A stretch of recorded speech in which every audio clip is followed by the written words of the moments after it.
प्रभु यीशु मसीह के पवित्र और जलाली नाम में आप सभी को जय मसीह की।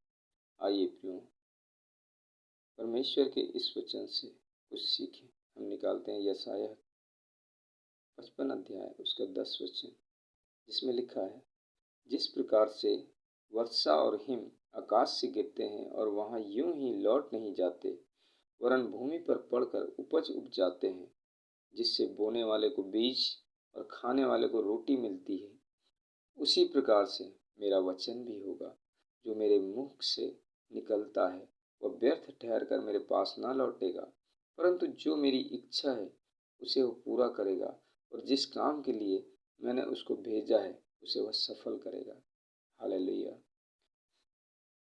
परमेश्वर का वचन यहाँ कहता है कि जैसे वर्षा और हिम जब पृथ्वी पर पड़ती है तो पृथ्वी के पौधे बढ़ते हैं। वो जल व्यर्थ नहीं जाता, बल्कि उपज को और बढ़ाता है ताकि उसमें फल लगे और जो भी बोने वाला है उस बोने वाले को बीज और उपज मिले। वैसे ही परमेश्वर का वचन भी है। परमेश्वर का वचन चाहे जिसके मुख से भी निकले,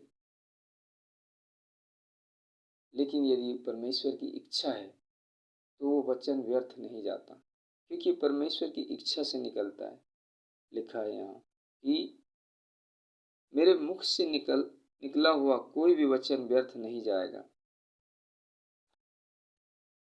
परमेश्वर की इच्छा होती है कि वह वचन जाकर वहाँ काम करे, और वो वचन काम करता है। हालेलुया। हाँ मेरे प्रियो, जब परमेश्वर ने इस सृष्टि की रचना की तब भी ये वचन उसके साथ था।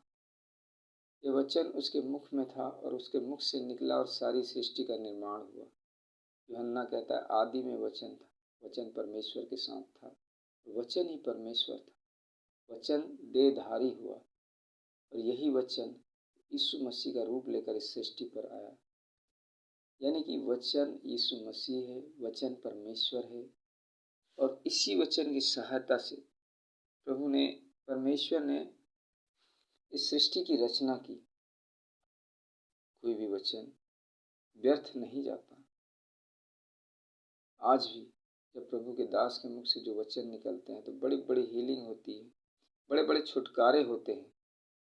जब हम वचन को मुंह में बोलते हैं, मुंह से बोलते हैं, तो हमारा छुटकारा होता है। लिखा है कि छुटकारे के लिए मुंह से अंगीकार किया जाता है। जब तक हम अपने मुख से परमेश्वर के वचनों को नहीं बोलेंगे, तब तक परमेश्वर का वचन काम नहीं करता। हाँ मेरे प्रियो, यदि शैतान आपके मन में आकर आपसे युद्ध करता है, तो आप वचन को मुंह में लेकर उसे जवाब दें। मेरा विश्वास है कि ये वचन 100% उस शैतान का नाश करके आपके मन को शुद्ध और पवित्र करेगा। हालेलुया। सच में मेरे प्रियो, जब ये वचन मनुष्य के हृदय में जाता है, मनुष्य की आत्मा में जाता है, तो बहुत सफल लाता है। जब हम पाप में थे तब किसी ने हमें भी परमेश्वर का वचन सुनाया, और जब हमें परमेश्वर का वचन हमारे अंदर में आता गया, हम एक नई सृष्टि बनते गए। हम पहले पाप से ग्रसित एक ऐसे पेड़ थे जिसमें फल नहीं था, लेकिन जब हम परमेश्वर के वचनों को सुनकर जब हम परमेश्वर में आए, प्रभु यीशु मसीह को ग्रहण किया, तब हम एक नई सृष्टि बन गए। हम एक पौधे की तरह हमारा निर्माण हुआ, हम उपजे, और आज परमेश्वर के लिए फल लाने के लिए एक पेड़ बन चुके हैं। प्रभु का वचन कहता है कि तूने मुझे नहीं चुना बल्कि मैंने तुझे चुना है, ताकि तुम मेरे लिए फल लाओ और तुम्हारा फल सदा बना रहे। सच में मेरे प्रियो, आज परमेश्वर ने जब हमें चुना है तो हमें उसके लिए फल भी लाना है।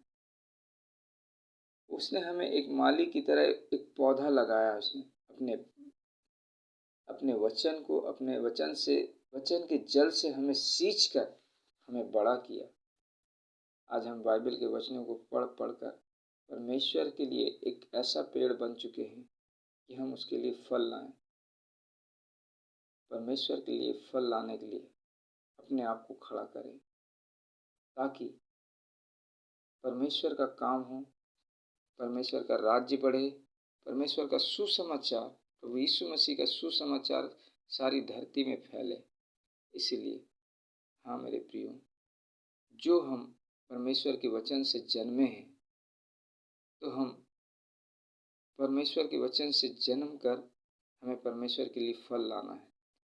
इसलिए हाँ, ये वचन सिद्ध होता है कि जिस प्रकार से वर्षा और हिम आकाश में गिरते हैं और यूं ही व्यर्थ नहीं जाते, बल्कि वो उपज उपजाते हैं, जिससे बहुत से लोगों को खाने के लिए अन्न मिलता है, वैसे ही परमेश्वर का वचन भी है।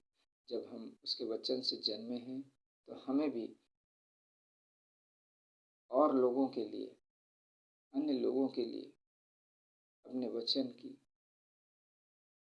सामर्थ्य से जिलाना है, उन्हें जीवित करना है। जितने इस संसार में जितने लोग पाप से मर चुके हैं, उन्हें एक नई सृष्टि बनाना है, ताकि परमेश्वर के वचन सफल हो और सिद्ध हो।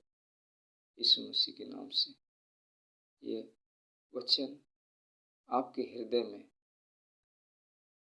आपके हृदय की पटिया में ऐसे लिखा जाए, ताकि ये आपके हृदय से कभी ना निकले और एक आशीष बनकर फूटे। यीशु के नाम से ये दुआ मांगता हूँ, आमीन।